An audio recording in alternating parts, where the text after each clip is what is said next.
Good morning students. देखिए, पिछली class में हमने धर्म युद्धों के कारणों के बारे में पढ़ा था। जो क्रूसेड्स की मैं बात कर रहा था, और मैं आपको बता दूं इसका बैकग्राउंड ये था कि जो ईसाई धर्म के जो अनुयायी थे, उनके धार्मिक स्थलों पर मुसलमानों ने कब्जा कर लिया था रोमन साम्राज्य के पतन के बाद। तो उसका कब्जा हटाने के लिए, अपने धार्मिक स्थलों को मुसलमानों से आज़ाद करने के लिए ये युद्ध चले थे कई वर्षों तक, 11वीं से 13वीं शताब्दी तक।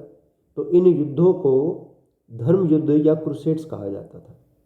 हमने इसके कारण पढ़े थे, जिसमें मैंने आपको धार्मिक कारण, राजनीतिक कारण और आर्थिक कारण और तत्कालिक कारण बताया था। आज जो हमारा टॉपिक होगा डिस्कशन का, वो है धर्म युद्धों के बारे में, धर्म युद्धों की घटनाओं के बारे में।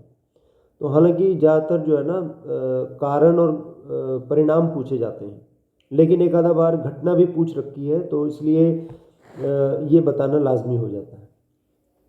तो देखिए, सबसे पहले हम बात करते हैं प्रथम धर्म युद्ध की, जो कि 1096 से 1099 के बीच में हुआ था।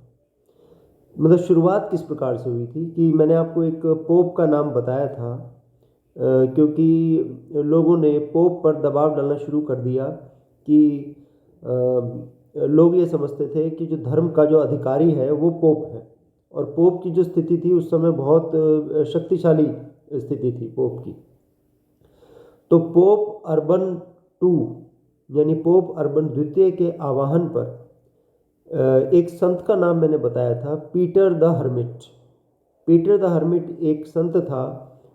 उसके व्याकुल अनुयायियों ने तुरंत ही जेरूसलम की ओर प्रस्थान कर दिया। मतलब पोप अर्बन II ने ईसाइयों से यह आह्वान किया कि अपने धार्मिक स्थलों को अगर छुड़वाना है मुसलमानों के कब्जे से, मुसलमानों के प्रभाव से, तो उनको जो है युद्ध करना होगा। तो क्या हुआ कि जब पोप अर्बन II ने आह्वान किया ऐसे लोगों का, तो मैंने आपको बताया था कि एक संत था पीटर द हर्मिट। वो जो है जगह जगह जाकर धर्म सभाएं कर रहा था। तो उसके जो व्याकुल अनुयायी थे, उन्होंने तुरंत ही जेरूसलम की ओर प्रस्थान कर दिया। और आप विश्वास कीजिएगा कि लगभग 80,000 स्त्री पुरुष बच्चे इसमें शामिल थे। इस अभियान में पीटर द हर्मिट के साथ बहुत से नाइट, बहुत से वॉल्टर, बहुत से सामंत, पुजारी, बिशप, आर्क बिशप, मतलब गरीब, किसान, बच्चे, सब इसमें शामिल हो गए। देखिए, धर्म ये इसी तरह की चीज़ होती है। धर्म के पीछे कोई लॉजिक नहीं होता, बस ये एक आस्था की बात होती है। तो देखिए, जब ये चल रहा था, तो ऐसे में एक कुशल राजनीतिज्ञ था जिसका नाम था एल्केशियस। एल्केशियस ने सलाह दी कि ऐसे इतने सारे हजारों की संख्या में बच्चों के साथ और जेरूसलम जाने का कोई फ़ायदा नहीं है। जब तक ईसाई योद्धा नहीं पहुंच जाए, उन्हें आगे नहीं बढ़ना चाहिए। लेकिन इस दल के जो लोग थे वो इतने उग्र हो गए कि उन्होंने आगे बढ़कर कॉन्स्टेंटिनोपल पर जो है उसको लूटना शुरू कर दिया और उसको जलाना आरंभ कर दिया। अब जब तुर्कों पर आक्रमण हुआ, कॉन्स्टेंटिनोपल पर उस समय तुर्कों का अधिकार था, तो जब ये आक्रमण हुआ तो तुर्क इन आम लोगों की अपेक्षाकृत अधिक संगठित थे, और ये जो बेतुकी भीड़ थी ईसाइयों की, इस बेतुकी भीड़ को उन्होंने गाजर मूली की तरह काट डाला, मार दिया लोगों को, क्योंकि Turks were in better position than the followers of Christianity. तो देखिए, बहुत कम लोग बचे इसमें 80,000 में से। और इस अवसर पर क्या हुआ कि 3 लाख यूरोपीय योद्धाओं की जो सेना है वो फिलिस्तीन की ओर रवाना हो गई। और जब ये 3 लाख यूरोपीय योद्धाओं की सेना पहुंची, तो फिर उन्होंने जो है विभिन्न स्थानों पर अधिकार कर लिया। उन्होंने बहुत से मुसलमानों को मौत की नींद सुला दिया और जेरूसलम पर उन्होंने अधिकार कर लिया। तो इस प्रकार से अंततः क्या हुआ कि जेरूसलम पर ईसाई योद्धाओं का अधिकार हो गया, क्योंकि बहुत बड़ी संख्या में ये पहुंच गए और मुसलमानों को उन्होंने पराजित कर दिया। और इसमें माना जाता है कि 10 लाख यूरोपीय लोग इसमें मारे गए थे इस प्रथम धर्म युद्ध में, जो कि 1096 से 1099 ईस्वी तक चला। मैंने आपको बताया था कि रफली जो है 1095 से लेकर 1291 या 1297 तक ये युद्ध चले थे। अच्छा, इसके बाद हम बात करते हैं द्वितीय धर्म युद्ध की। तो 1147 से 1149 के बीच में ये द्वितीय धर्म युद्ध हुआ था। देखिए, हम इसमें मुख्य मुख्य बातें पढ़ेंगे कि घटनाओं के बारे में कोई डिटेल में तो आएगा नहीं। तो क्या हुआ कि जब जेरूसलम पर अधिकार कर लिया तो बहुत से जो यूरोपीय योद्धा थे वो वापस आ गए, और क्या हुआ उसके बाद भी मुसलमानों पर आक्रमण निरंतर चलते रहे। लेकिन धीरे धीरे क्या हुआ कि सेना की कमी होने लगी,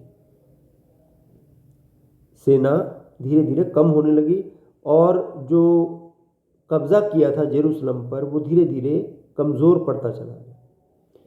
और इसका लाभ उठाकर मुसलमानों ने जेरूसलम पर 1187 यानी 1187 ईस्वी में पुनः अधिकार कर लिया। मतलब ये युद्ध ही इसलिए चले कि कोई भी जो कब्जा था वो परमानेंट नहीं रहा, निरंतर जो है कभी किसी के पक्ष में हो जाता, कभी किसी के पक्ष में हो जाता।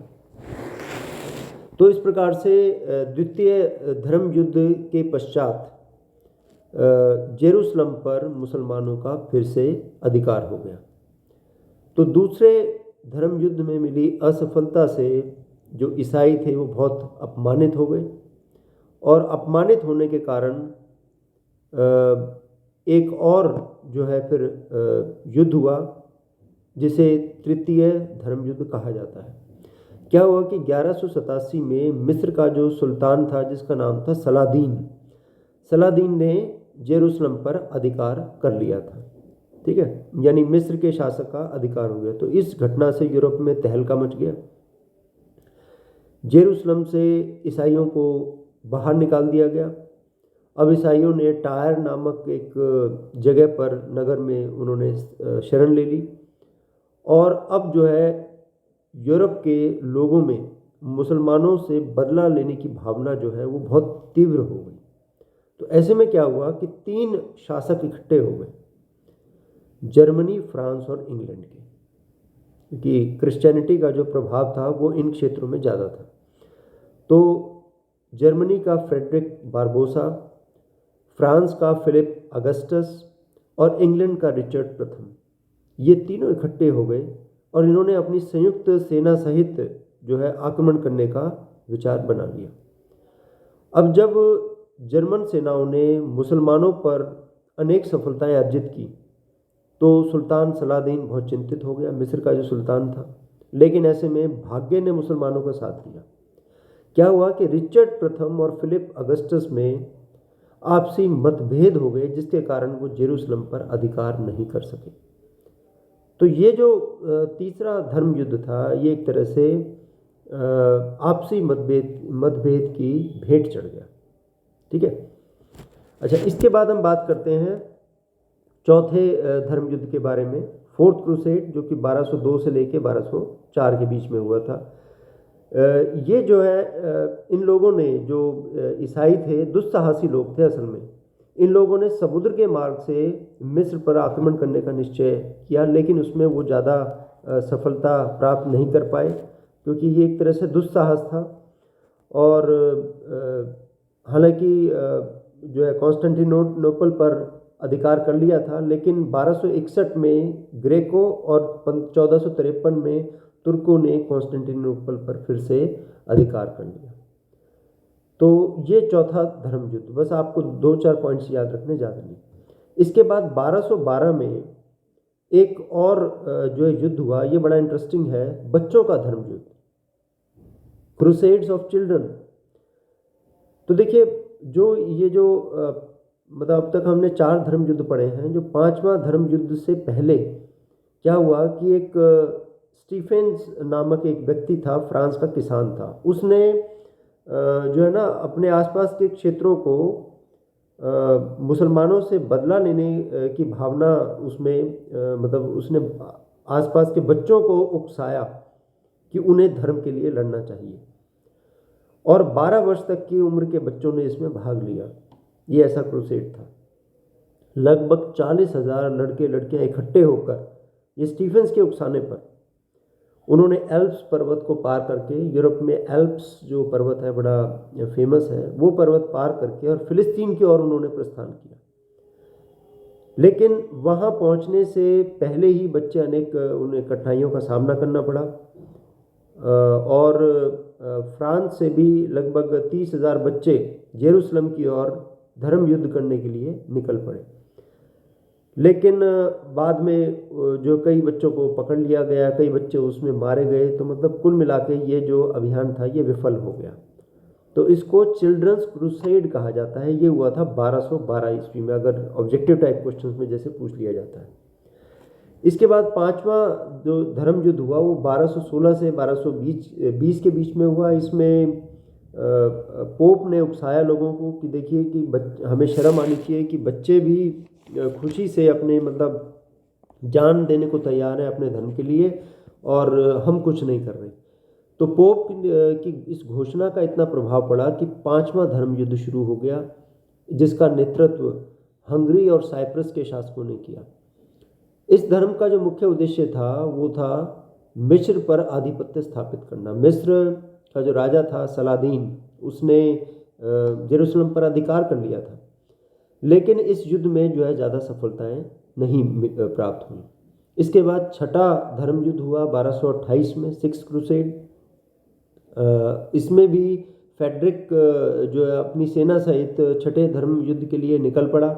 जर्मन सम्राट था फ्रेडरिक, और जेरूसलम और कई नगरों पर उसने अधिकार कर लिया, लेकिन जेरूसलम पर उसका आधिपत्य स्थायी नहीं रह सका और मुसलमानों ने इस पर पुनः अधिकार कर लिया। सातवां और आठवां जो धर्म युद्ध है, सातवां धर्म युद्ध हुआ 1249 ईस्वी में और आठवां धर्म युद्ध हुआ 1272 ईस्वी में। 8 ही माने जाते हैं मेन, बाकी तो फिर बाद में छुटपुट युद्ध चलते रहे थे। तो 1244 में मिस्र के सुल्तान ने जेरूसलम को जीत लिया था, इसलिए ईसाइयों ने 1249 में सातवें धर्म युद्ध की घोषणा कर दी। इसका नेतृत्व फ्रांस के सम्राट लुई 9 ने किया, लेकिन उसे मिस्र में बंदी बना लिया गया। सुल्तान ने मुंह मांगा धन लेकर कुछ समय के पश्चात जो है जो फ्रांस का जो शासक था लुई 9 उसको रिहा कर दिया और सातवां धर्म युद्ध भी असफल हो गया। आठवें धर्म युद्ध का जो नेतृत्व था वो फ्रांस के शासक लुई 9 और इंग्लैंड के राजकुमार एडवर्ड ने किया। उसमें कुछ महत्वपूर्ण सफलताएं प्राप्त हुई और कुछ जो है सुविधाएं जो है ना ईसाइयों के लिए कुछ राजकुमार एडवर्ड ने मिस्र के सुल्तान से प्राप्त कर ली।